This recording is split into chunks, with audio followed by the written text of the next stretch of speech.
Hi, everyone. Obviously to our esteemed guests, but also to everyone who's joining us for the session. Great that you joined our conversation on scaling the future of best-of-breed procure-tech. So now that you found your way into our room, why should you stay, right? First of all, obviously, for our great guests. And secondly, right, because it really is a pertinent topic that we are discussing today. Recently, as 2017-18, we had 350, maybe 450 digital procurement solutions out there. Today in 2021, we are at roughly 4,000 larger and smaller ones, right?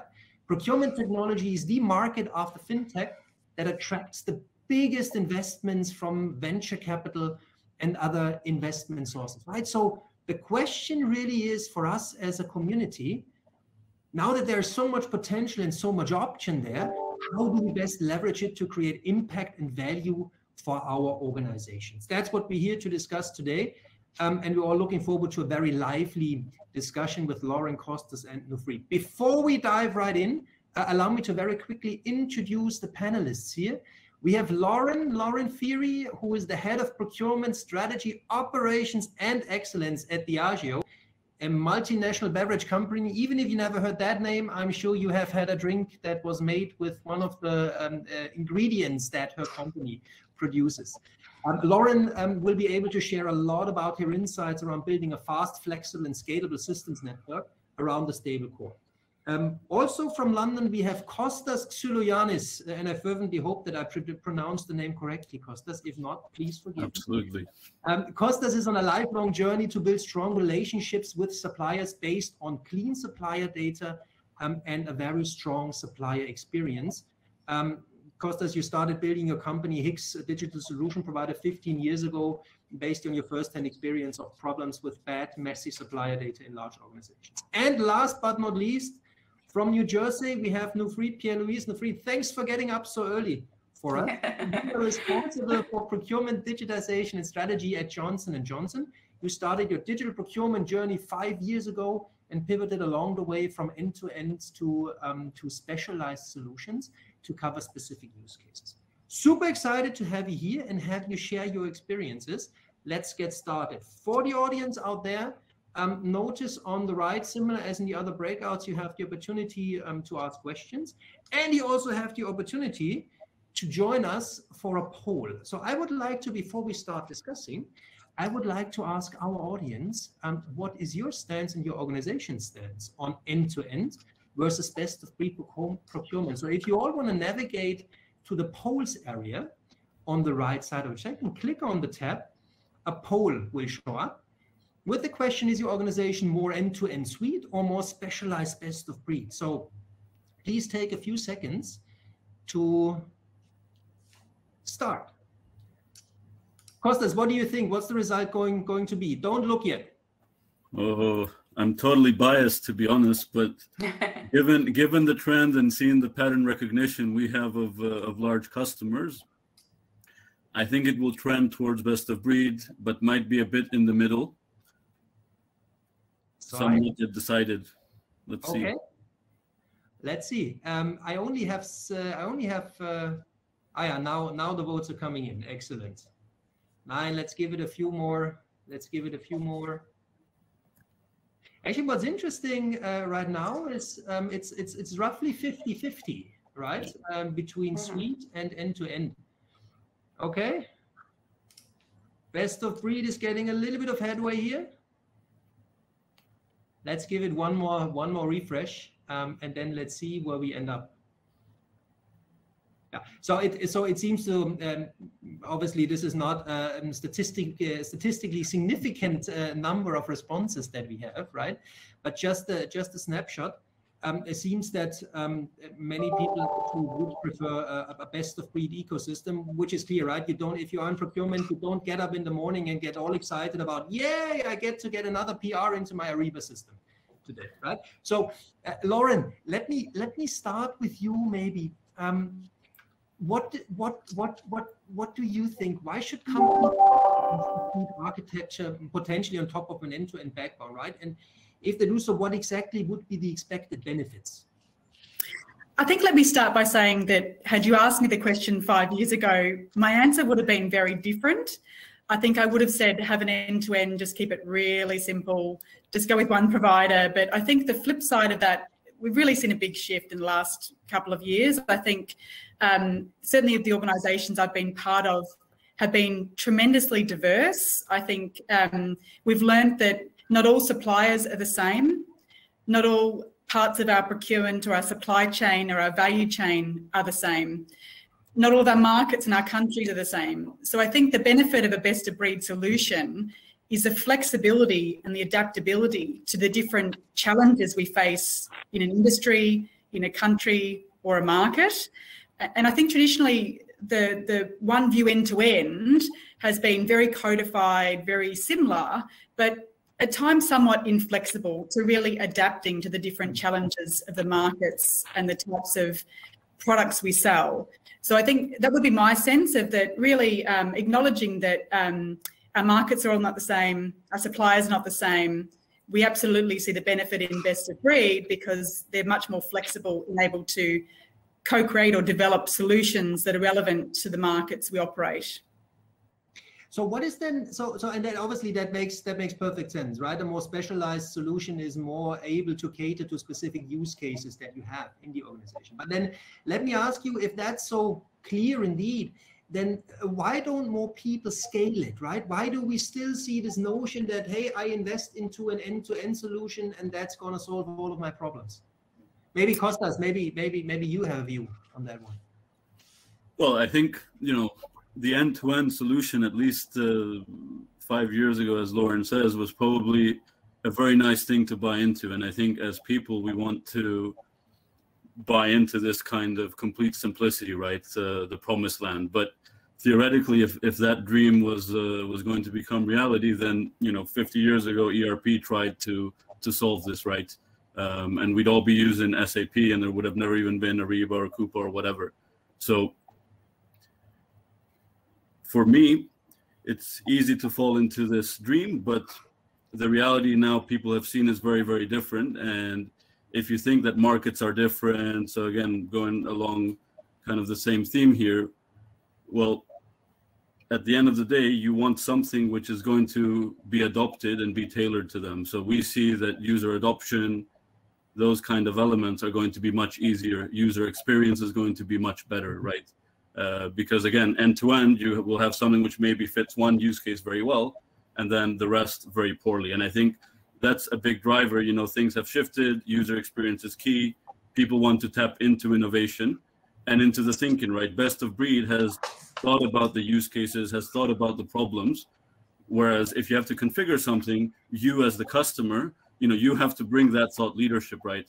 And most customers actually don't want to do that. They want to take something which you've worked on 30, 40 other customers, and it's already for my industry, my size, my market, etc.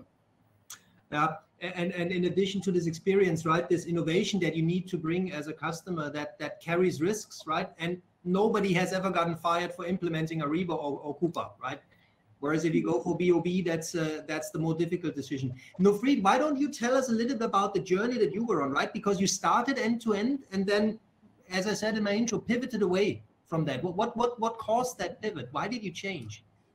The real cause of it was our business demand, right? Similar to what Lauren and Kostas had mentioned in regards to markets being different, the needs of your business partners being different. What we were finding is that what our businesses were asking from us and the ability for us to deliver that within the roadmap of our big players just wasn't going to be attainable for us to be able to continue to meet the needs of our business partners.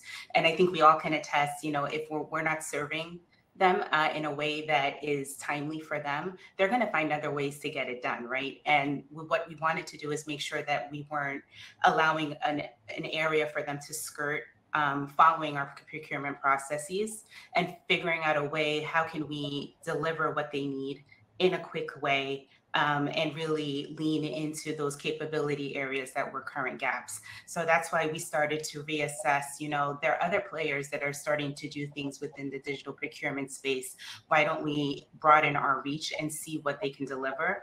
And, we started small. We didn't try to, solve all of our problems with the best of breed approach. We started small, we piloted small within a category, and then built from there.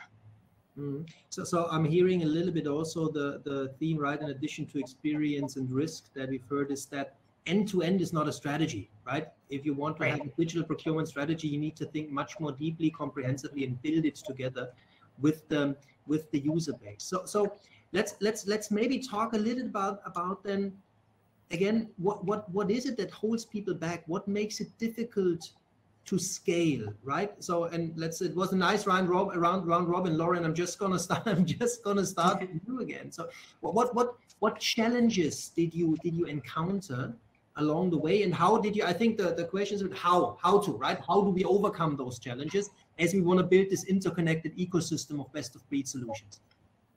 Yeah, I think scale is the optimum word, isn't it? I think in terms of, I've been involved in different organisations where best of breed solutions have been selected, and there's been fantastic change management, great energy at go live, and then 6 months, a year later, the solution is mothballed and people forget about it, and they don't, keep it alive and invest in it. So I think the critical thing is, I guess, when you go on the journey to select a best of breed partner and solution, and you've obviously done the right analysis on the use cases to understand who are the users of that platform, how will it be used, what are the benefits. The critical thing for me is to assign an accountability point to make sure that the best of breed solution is not mothballed, that we continue to have an engagement loop back to the primary users.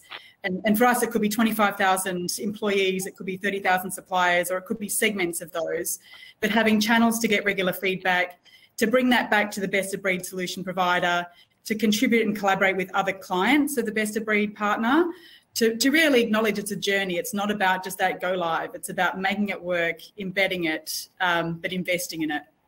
So a little bit start small, move fast, scale big, and keep innovating, if you will, on the journey.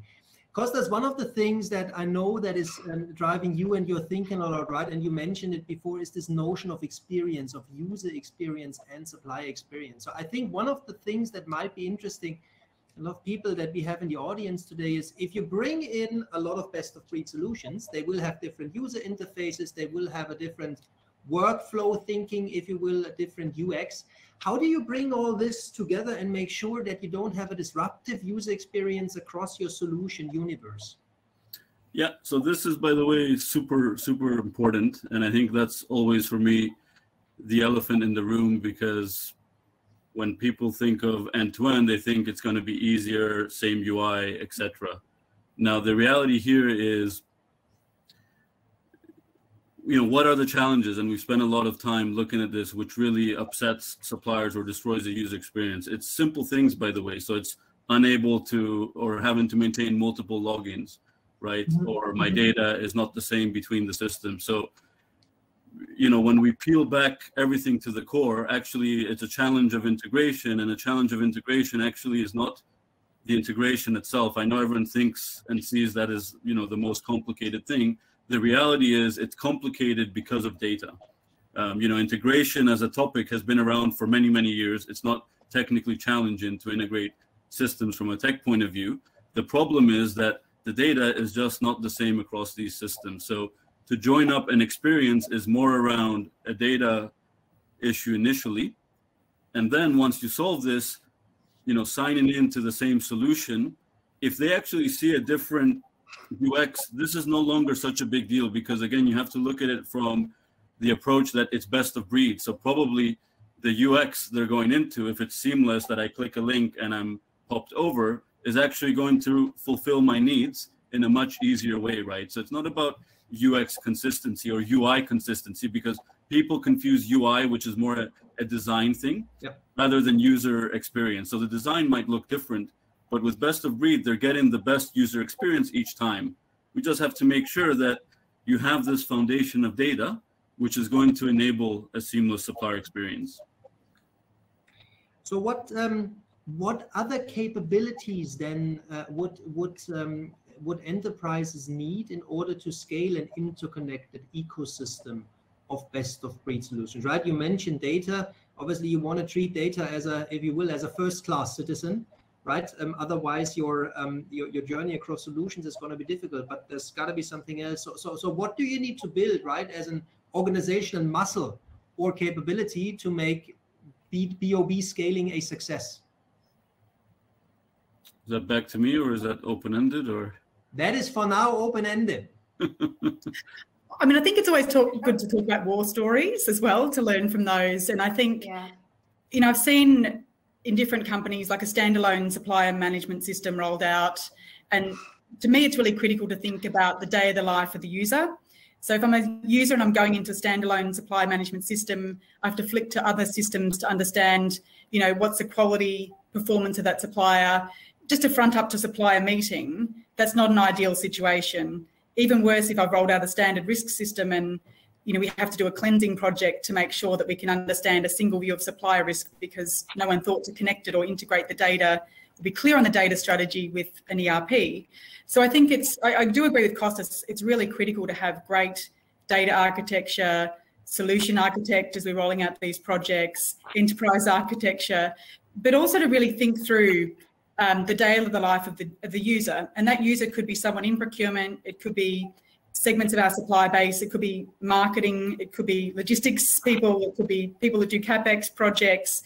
It's about understanding those use cases, understanding those user journeys, so that as we are thinking about these types of deployments and these best of breed solutions, we're thinking about the data they need and we're not making them duplicate the information, and getting the right insights. And to Kostas's point, I think the biggest challenge that I see is really about getting a single view of supplier, the supplier information and how we're managing that across these various systems to get the right information in the right hands, whether it's a value chain planner in our business, or it could be a marketer, or it could be in procurement itself. So I do think that's a really challenging part. It's not impossible, but finding the right talent and the people to look at the user journeys, think about those enterprise and data architecture roles, and really set up your data strategy for success.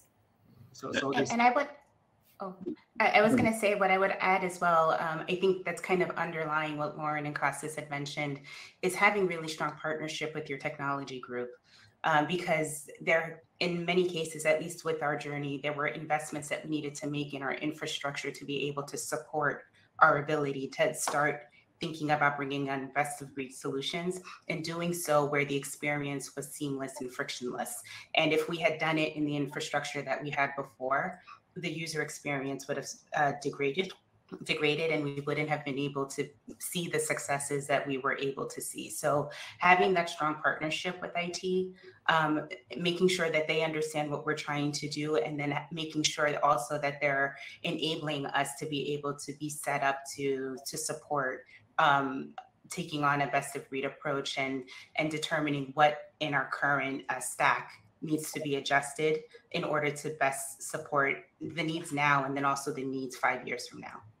And I just want to, because I think it goes exactly with what Nifreed said, it's super important that you think about it as a best of breed strategy. What sometimes is confused, historically, what we've seen is, you know, people buying random solutions all over, you know, the company, and then they end up saying, oh, we're a best of breed strategy. Obviously, that is not a best of breed strategy. So to Nifreed's point is you have to plan for it, right? It is a conscious decision of how you set up your strategy around best of breed, right?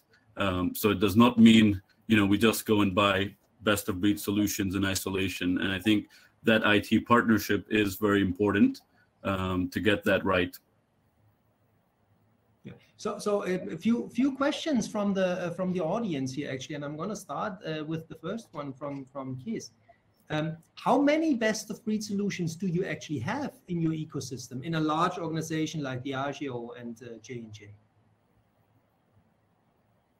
I can go first. I think we've got, I mean, I feel incredibly fortunate. We've got a very good ERP backbone, which I haven't had in all organisations I've been in.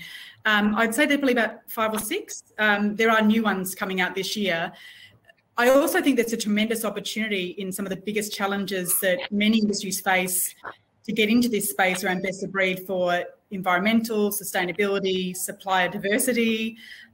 Those are big themes and big areas of focus, I think, that we perhaps haven't quite solved for in our industries that I think are tremendous opportunities for best of breed solutions.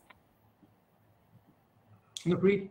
And I would say for J&J, we have about 6 right now that are live in production, and then we are piloting about 4 currently. So from Stefan Wilkins, how important are the corresponding interfaces, right? We talked about data, obviously, and data silos and having clean data. How important are the interfaces and for them to work seamlessly? So obviously super important that they work seamlessly, but I go back to the earlier point. What we've seen is the interfaces exist, right? So, you know, SAP has standard APIs, Coupa has standard APIs. So the challenge is, how do you get these different systems to talk to one another when their data is structured differently? So I think it does go back to a data challenge rather than a technology challenge around the connectivity. How do you make that happen, actually? How do you make sure that that data travels seamlessly and that you have a clean set of data that you do operate on? I can give an example of what we've been working on. So understanding that we're getting data from multiple sources, both internally and externally. To have consumable data that can be used across the different systems and shared. We try to ensure, one, we understand what the system of record is versus the system of reference. And then in addition to that, building out a common data layer of where we can pull, where all of the consumable data can gather and all the different systems can then pull from, so that it's consistent and in usage, definition, and understanding, and can be leveraged across not only within our function, but any other partnering functions that would need it. I agree. I think the other thing I've observed is people find the problem so overwhelming. They often don't know where to start. And, you know, often we've found where we may have a data challenge, we start with a visualization dashboard to understand what we need to fix. Just in a practical sense, you know, if we've got an issue about quality, we build a dashboard, we understand where we need to drive the quality interventions or the cleansing.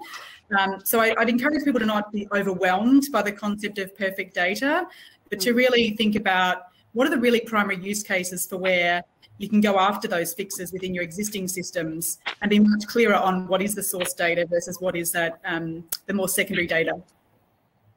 That makes sense. So I would like to give you all a chance to write something into the book of the audience here. So what would be your one key tip, right, for scaling best of breed technologies in the organization and making that a success? Lauren, what would be the one thing that you would tell people? Understand procurement is not an island. So, you know, we see procurement as part of someone else's day job, you know, a marketing person trying to run a campaign, somebody trying to distribute our product to our customers, someone trying to operate a warehouse, you know, et cetera, et cetera. So really understanding the use cases, understanding how procurement process and systems sit as part of somebody else's journey and the value that brings to the broader business, not just thinking about how do I make sure that this purchase order and payment get out the door as quickly as possible, but understanding how procurement sits within the broader business and the ecosystems or the industries and countries you operate, and really making sure that best of breed solution, we analyse those use cases well before we make a selection. Fantastic. Nufreed, you have 20 seconds. Sure. Just to add to what Lauren said, really understanding the journey of the end user of the solution and making sure that you're not injecting complexity with the procurement processes by leveraging a best of breed approach. It should be seamless. It should be easy. Use that as an anchor, and then everything else should follow. That makes sense. Kostas, what is your one thing? So I keep it very short. I think number one, you need to make sure you have the mandate. I feel oftentimes there isn't someone within procurement who has an end-to-end mandate to focus on everything which touches suppliers, which goes beyond procurement. And the view is you should look at it from the supplier's perspective, because they are end-to-end. Yeah. And even though internally you might be okay within your silo and not feel there's an issue until you try to connect the data, the supplier will feel that on day one. So start with the supplier, have a mandate to go across all of these things, and then you can build on that. Excellent. Thank you so much. I can see we are out of time. There's obviously so much that we could talk about, but we have a very packed program and want to give you the chance to get back to it. Thank you so much to all of you for your insights. Thanks for the audience for the continued engagements throughout the sessions. If you want to know more, make sure to get in touch with Lauren, Nufried, and Kostas. They will have a lot more to share. Thanks for joining, and enjoy the rest of the program. Thanks, everyone. Bye, everyone. Bye-bye.